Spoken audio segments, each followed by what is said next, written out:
పుట్టడం, చావడం గొప్పతనం కాదు. పుట్టిన తర్వాత పోయేటప్పుడు మనం ఏం సాధించాము అనేది చాలా అంటే చాలా ఇంపార్టెంట్.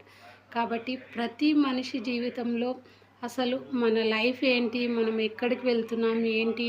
అనే విషయం క్లారిటీ ఉంటే గనక ఖచ్చితంగా మీ జీవితంలో మీరు అనుకున్న డ్రీమ్స్ అయితే ఖచ్చితంగా అవుతాయి. కాబట్టి ప్రతి దాంట్లో మిమ్మల్ని మీరు ఎలా తీర్చిదిద్దుకోవాలి అనేది మాత్రం ఆలోచించండి.